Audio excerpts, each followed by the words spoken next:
सभी को मेरा नमस्कार। मयूर स्कूल बड़ू के ऑनलाइन क्लासेज में आप सभी का स्वागत है। आज हम पढ़ने वाले हैं किसी धारावाही चालक तार के कारण चुंबकीय क्षेत्र। किसी धारावाही चालक तार के कारण चुंबकीय क्षेत्र। किसी धारावाही चालक तार के कारण चुंबकीय क्षेत्र।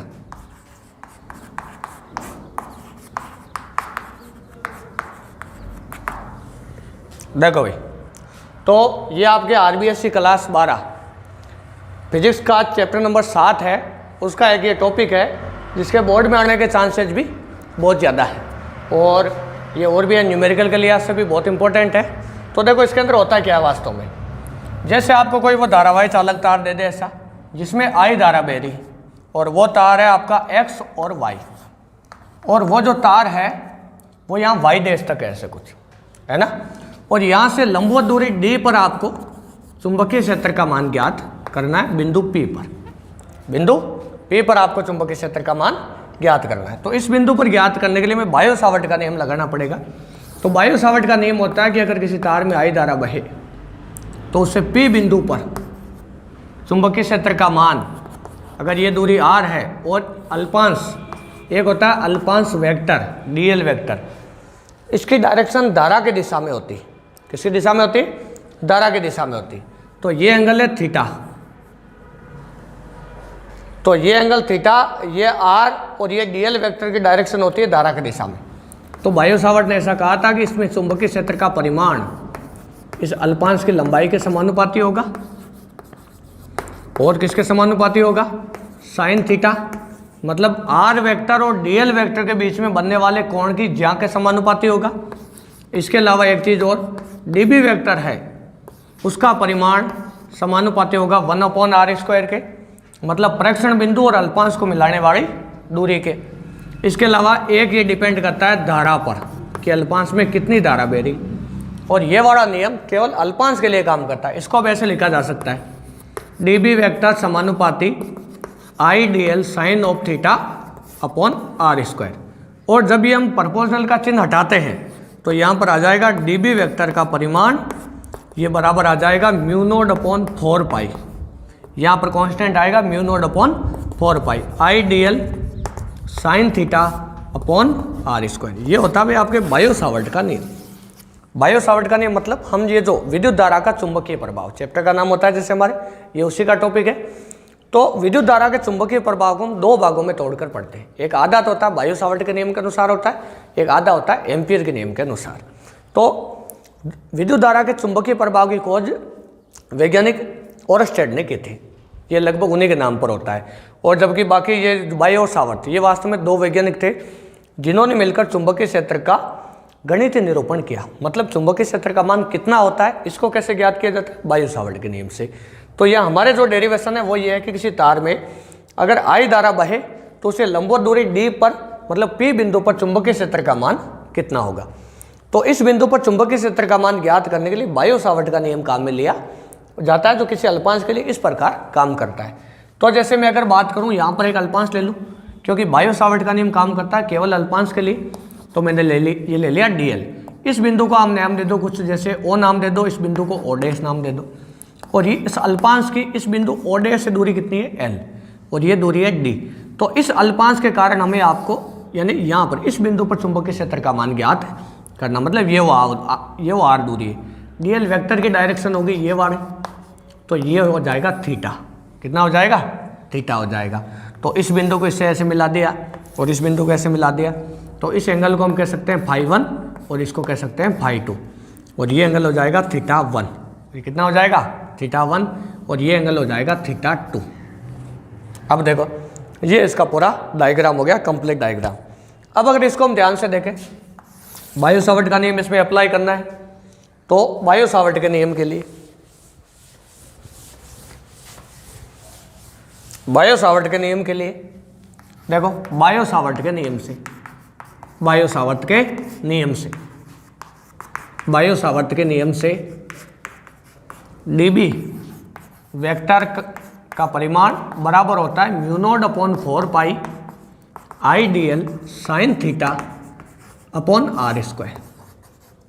ये बायो-सावर्ट का नियम होता है, ये हमें इसमें लागू करना है। तो ये लागू करने के लिए अगर हम एक चीज़ ध्यान से देखें इसमें, तो ये फॉर्मूला आ रहा आर के रूप में, डीएल के रूप में, जबकि इसने हमसे कहा कि आई धारा बह रही है तार में और उससे लंबवत दूरी डी पर आपको चुंबकीय क्षेत्र का मान निकालना है। मतलब इस फॉर्मूले को हमें डी के रूप में लेकर आना है। किसके रूप में लेकर आना है? डी के रूप में लेकर आना है। तो यहाँ पर क्या हो जाएगा, डीबी बराबर ये mu naught I dl sine theta upon 4 pi r square, ये निकालना है इसका। तो इससे पहले कर लो इसको। इसके अंदर अगर आप ध्यान से देखो तो ये वाला त्रिभुज, इसको ये बिंदु पी नाम दे दिया, ओ है, ओ डैश, ये एंगल हो जाएगा 180 माइनस थीटा। तो अगर इसमें हम ऐसा घटक लें जिससे एल और डी आ जाए, तो थीटा के सामने वाला तो लंब 90 डिग्री के सामने वाला कर्ण होता है, हाइपोटेन्यूज होता है, और ये वाला होता है, ये देखो ये थीटा, तो ये परपेंडिकुलर यानी लंब, ये कर्ण, और ये आधार हो जाएगा। तो 180 माइनस थीटा है, तो ये वाली और ये वाली चीज़ जिसमें आए वो वाला त्रिकोणमितीय फलन आपको यहाँ पर लेना है। तो जैसे साइन थीटा लें तो उसमें हो जाएगा लंब बटा कर्ण, कोस थीटा में हो जाएगा आधार बटा कर्ण, टेन में हो जाएगा लंब बटा आधार। मतलब यहाँ पर हम टेन ले सकते हैं, यहाँ पर हम क्या ले सकते हैं, टेन ले सकते हैं, या कोट ले सकते हैं। कोट थीटा बराबर क्या होता है, आधार बटा लंब। तो यहाँ पर अगर हम कोट 180 माइनस थीटा ले, त्रिभुज ओ डैश पी में कोट 180 माइनस थीटा, तो इसका फॉर्मूला होता है आपके आधार बटा लंब। तो आधार तो कितना है इसमें, एल, और ये लंब है डी। कितना है भाई, क्योंकि हमें एल को हटाना है, ये भी पता चलेगा आपको ऐसा क्यों लिया हमने। तो एल बराबर क्या हो जाएगा, d cot 180 minus theta. Cot 180 minus theta है, 180 माइनस थीटा का मतलब है दूसरा चतुर्थांश, और दूसरे चतुर्थांश के अंदर केवल साइन और कोसे के प्लस के होते हैं, बाकी सारे कैसे होते हैं, माइनस के। मतलब कोट माइनस का होगा, और 180 पे चेंज नहीं होता है, तो माइनस डी कोट थीटा हो जाएगा यहाँ। अब इसका थीटा के सापेक्ष अवकलन करना है। किसके सापेक्ष, थीटा के सापेक्ष। थीटा के सापेक्ष अवकलन करने पर, क्या करने पर भैया, अवकलन करने पर ये हो जाएगा डीएल अपॉन डी थीटा बराबर माइनस डी तो है ही, कोट थीटा का अवकलन होता है माइनस का कोसेक स्क्वायर थीटा। तो ये हो जाएगा आपका डीएल अपॉन डी थीटा बराबर हो जाएगा डी कोसेक स्क्वायर थीटा। ये इसकी वैल्यू आ जाएगी। देखो कैसे, डीएल को देते रखा, ये माइनस माइनस प्लस आ गया, तो डी कोसेक स्क्वायर थीटा हो जाएगा यहाँ पर। तो देखो डीएल बराबर क्या हो जाएगा, डीएल बराबर डी कोसेक स्क्वायर थीटा, और ये हो जाएगा आपके डी थीटा। तो ये आया डीएल। क्या यहाँ से डीएल को हटाया जा सकता है? अब हमें कोसेक को भी हटाना है, तो मतलब यहाँ आर को डी की फॉर्म में लेकर आना है, क्योंकि दूरी आर पे नहीं पूछा हमसे पूछा दूरी डी के ऊपर। तो ये डी को आर में चेंज करने के लिए हमें पता है आर तो यहाँ है और डी यहाँ है, ये वाली दूरी को आर कहेंगे, ये वाली दूरी आर हो जाए, तो ये तो आर और ये डी। तो ऐसा त्रिकोणमितीय फलन जिसमें कर्ण आए और थीटा के सामने वाला लंब आए, तो वो होता है या तो साइन होता है या कोसेक। अब हमें कोसेक को वहाँ से हटाना है, इसलिए यहाँ कोसेक लेंगे। तो देखो क्या हो जाएगा, त्रिभुज ओ डैश पी में इसी के अंदर कोसेक 180 माइनस अगर हम थीटा लें, तो ये होगा आपका लंब बटा कर्ण होता है, तो ये होगा कर्ण बटा लंब। तो कोसेक 180 माइनस थीटा, दूसरे कोऑर्डिनेट के अंदर साइन और कोसेक प्लस के होते हैं, और 180 पे कोसेक ही रहता है, तो केवल कोसेक थीटा होगा प्लस का, बराबर यहाँ कर्ण कितना हो जाएगा, देखो आर, और ये कितना हो जाएगा, लंब डी हो जाएगा। तो आर बराबर होगा डी कोसेक थीटा। कितना होगा, डी कोसेक थीटा। तो आर स्क्वायर बराबर हो जाएगा डी कोसेक स्क्वायर थीटा। अब देखो, तो ये आ गया भैया हमारे आर स्क्वायर का मान। अब यहाँ देखो, यहाँ भी कोसेक स्क्वायर, यहाँ कोसेक स्क्वायर, जब यहाँ पर पुट करेंगे तो ये कट जाएंगे, फॉर्मूला डी के रूप में आएगा। और यही हमें करना था। इसने डेरिवेशन में हमें या हेडिंग में ये कहा था कि डी दूरी पर आपको ज्ञात करना है, लंबवत दूरी डी पर। ये दूरी हमेशा ऐसे लंबवत परपेंडिकुलर होती है, तो लंबवत दूरी डी पर ज्ञात करने के लिए हमें डीएल और आर को हटाना है। और जब ये दोनों को हम हटा देंगे यहाँ से, और हटाकर यहाँ डी की फॉर्म में लेकर आना, तो इन दोनों को हटा देने के बाद यहाँ डी आना सी। तो ये इस प्रकार की ऐसी प्रोसेस इस वजह से करी। अब देखो यहाँ पर ये सारे मान आ गए, ये सारे मान यहाँ पर पुट कर दो। तो स्क्रीन को पॉज करके ये सारा कुछ नोट कर लेना। तो इसमें देखो क्या हो जाएगा, बायो-सावर्ट के नियम में रख दो। तो बायो-सावर्ट का नियम था डीबी बराबर म्यू नोड अपॉन 4 पाई आई। डीएल की जगह क्या रखेंगे, डीएल की जगह रखेंगे D cosec square theta D theta, और साइन थीटा पहले से है फॉर्मूले के अंदर, अपॉन आर स्क्वायर की जगह रखेंगे D square cos square theta. यहाँ से देखो ये हो जाएगा यहाँ से, और वो डी एल की वैल्यू रख दी यहाँ पर। तो डी बी बराबर कितना हो जाएगा, डी बी बराबर हो जाएगा म्यू नॉट अपॉन 4 पाई, तो है डी से डी कट गया, कोसेक स्क्वायर से कोसेक स्क्वायर, तो ये हो गया आई, और यहाँ पर देखो ये डी से डी कैंसिल हो गया, तो यहाँ बचा आई म्यू नॉट आई अपॉन 4 पाई, नीचे तो डी बचा और अंदर बचा sine theta dot D theta. दोनों तरफ इंटीग्रेशन कर देंगे डीबी निकालने के लिए। मतलब ये डीबी, ये चुंबकीय क्षेत्र किसके लिए था, केवल इस एक अल्पांश के लिए था। तो इस पूरे तार के निकालने के लिए हम यहाँ पर लिमिट लगाएंगे θ1 से लेकर θ2 तक। मतलब यहाँ एंगल बन रहा है θ2, यहाँ बन रहा है θ1, मतलब यहाँ से लेकर यहाँ तक इन सारे अल्पांशों को जोड़ते हुए चलना है। तो ऐसी लिमिट लगा दी, तो यहाँ तो हो जाएगा b, और यहाँ हो जाएगा म्यू नॉट आई अपॉन 4 पाई डी, और यहाँ हो जाएगा आपके साइन थीटा का अवकलन माइनस कोस थीटा होता है, तो ये हो जाएगा θ1 से लेकर θ2 तक। तो b बराबर हो जाएगा म्यू नॉट आई अपॉन 4 पाई डी, और यह हो जाएगा माइनस का कोस θ2 और माइनस माइनस प्लस कोस θ1 हो जाएगा। तो b बराबर हो जाएगा म्यू नॉट आई अपॉन 4 पाई डी, और ये हो जाएगा कोस θ1 माइनस कोस θ2। ये आया भाई चुंबकीय क्षेत्र, क्या आया। लेकिन ये तार की लंबाई के अनुसार ये कोण लिए जाते हैं, तो तार अगर अनंत लंबाई का हुआ तो इन कोणों के बारे में हम कुछ नहीं कह पाएंगे। तो हमें ये जो फॉर्मूला है वो φ1 और φ2 के रूप में निकालना है कि ये वाला कोण कितना है और ये वाला कोण कितना है, इसके रूप में इसको निकालना हमें। तो अब देखो किस प्रकार चेंज करें, मतलब θ1 और θ2 को हटाकर हमें यहाँ पर φ1 और φ2 लेकर आना है। तो इसके लिए क्या करें, तो अगर आप ध्यान से देखो तो ये वाला त्रिभुज लो, ये वाला, इस बिंदु को आपने जैसे मान लो कुछ नाम दे दो, जैसे y नाम दे दो इसको, है ना, या कुछ और नाम दे दो, जैसे इसको नाम दे दो z। तो z o डैश p, तो कौन सा त्रिभुज, z o डैश p में अगर इसमें आप ध्यान से देखो तो ये वाला एंगल θ2 है, तो ये एंगल कितना हो जाएगा 180 माइनस θ2, और ये एंगल φ2 और ये 90, तो कितना हो जाएगा 180 माइनस θ2 प्लस φ2 प्लस 90 और बराबर हो जाएगा 180। ये इससे तो कट गया, तो θ2 की वैल्यू आई 90 प्लस φ2। इसी प्रकार नीचे वाला त्रिभुज लो, ये वाला, तो इसमें ये एंगल तो है φ1 और ये एंगल कितना हो जाएगा, ये एंगल θ1, ये एंगल हो जाएगा 90, तो 90 प्लस φ1 प्लस θ1, तो कितना हो जाएगा, ये हो जाएगा त्रिभुज आपका o डैश p और x में। ये हो जाएगा एक तो 90 प्लस एक हो जाएगा आपका φ1 प्लस θ1 बराबर 180 डिग्री। तो θ1 बराबर देखो ये 90 उधर जाएगा, तो 180 माइनस 90 कितना होता है 90 होता है, तो ये तो होगा 90 और ये माइनस हो जाएगा φ1। दोनों का मान उठा के यहाँ धर दो, तो b बराबर कितना हो जाएगा म्यू नॉट आई upon 4 pi D, mu naught आई अपॉन 4 पाई डी, और कोस θ1 माइनस कोस θ2 है, तो ये कितना हो जाएगा कोस 90, और देखो θ1 की जगह माइनस φ1, तो माइनस φ1, और ये हो जाएगा माइनस का चिन्ह कोस 90 प्लस φ2 हो जाएगा। तो इस चीज़ को अगर आप ध्यान से देखो, इसको स्क्रीन को पॉज करके एक बार नोट कर लेना, तो देखो क्या हो जाएगा इसके अंदर,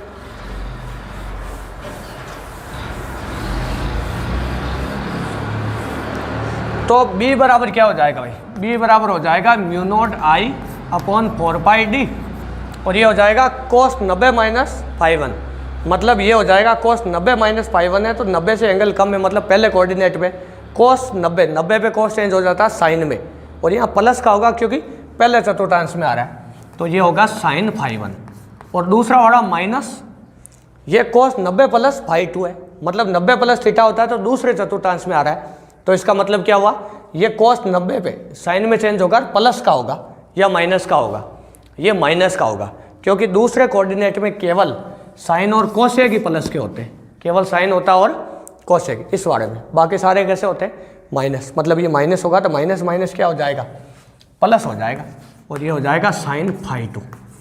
ये हुआ भाई, ये हुआ आपके गर्मा गर्म ताज़ा ताज़ा फॉर्मूला बना है, कैसा हुआ ताज़ा ताज़ा। अब देखो इसके बाद, तो अब इसमें लगा देते हैं हम केस, तो ये इस प्रकार का डेरिवेशन था भाई, बहुत आसान है, बोर्ड के लिहाज से काफ़ी इंपॉर्टेंट है। हालांकि एक और है, एक धारावाही वलय के कारण या धारावाही कुंडली के कारण उसकी अक्ष पर चुंबकीय क्षेत्र उसके आने के चांसेस बहुत ज़्यादा है, इससे ज़्यादा। लेकिन ये भी बहुत काम का है क्योंकि इसका एक केस है जो एम्पियर के नियम से निकाला जा सकता है। हालांकि एम्पियर का नियम बहुत ईजी कर देता है, जैसे हम उसके अंदर पढ़ते थे ना इन चीज़ों को, हम यानी इलेक्ट्रोस्टैटिक्स को हमने दो भागों में तोड़कर पढ़ा था, एक तो कूलाम के नियम के आधार पर था और एक गाउस के नियम के आधार पर। तो इसको हम वास्तव में पढ़ते हैं बायो सावर्ट के नियम और एम्पियर के नियम के आधार पर। बीच में कुछ उपकरण आते रहते हैं, कुछ चीज़ें आती रहती है, जैसे इसमें गैल्वेनोमीटर वगैरह आएगा, वो सारा कुछ है ना। तो देखो अब इसमें केस लगा देते हैं। तो भाई पहला केस ये है कि जब तार अनंत लंबाई का हो, कितनी लंबाई का हो, अनंत लंबाई का हो, तार क्या हो, अनंत लंबाई का। अगर तार हम अनंत लंबाई का ले लें तो उसे लंबवत दूरी d पर चुंबकीय क्षेत्र का मान क्या होगा।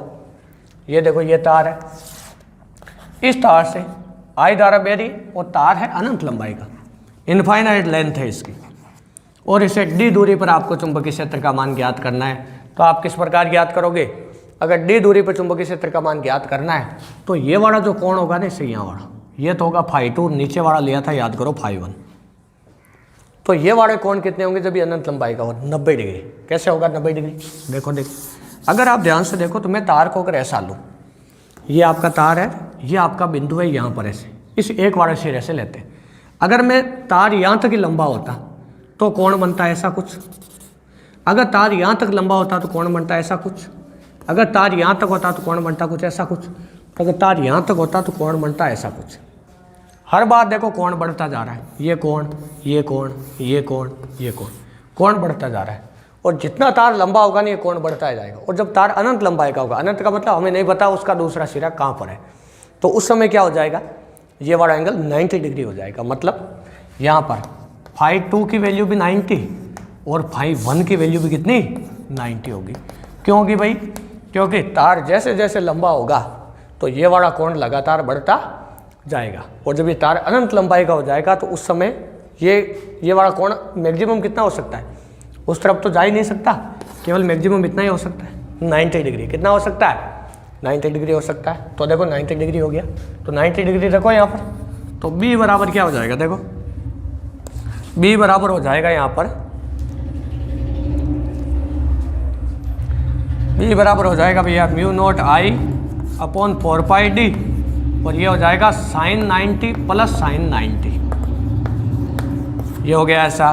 तो B बराबर हुआ μ0I/4πd, ये हो जाएगा 1 + 1, तो मतलब 2 हो जाएगा, 2 से 2 टाइम्स कट गया नहीं ये 4, तो B बराबर कितना आया μ0I/2πd, ये आया भैया चुंबकीय क्षेत्र का मान। कहाँ पर, जब तार अनंत लंबाई का हो। इसको एम्पियर के नियम से आगे निकाला जाएगा। अब देखो दूसरा केस, अगर हम केस सेकंड के बारे में भाई बात करें तो अब की बार भी तार अनंत लंबाई का लेना है, लेकिन तार के एक लंबो सिरे से लेना है।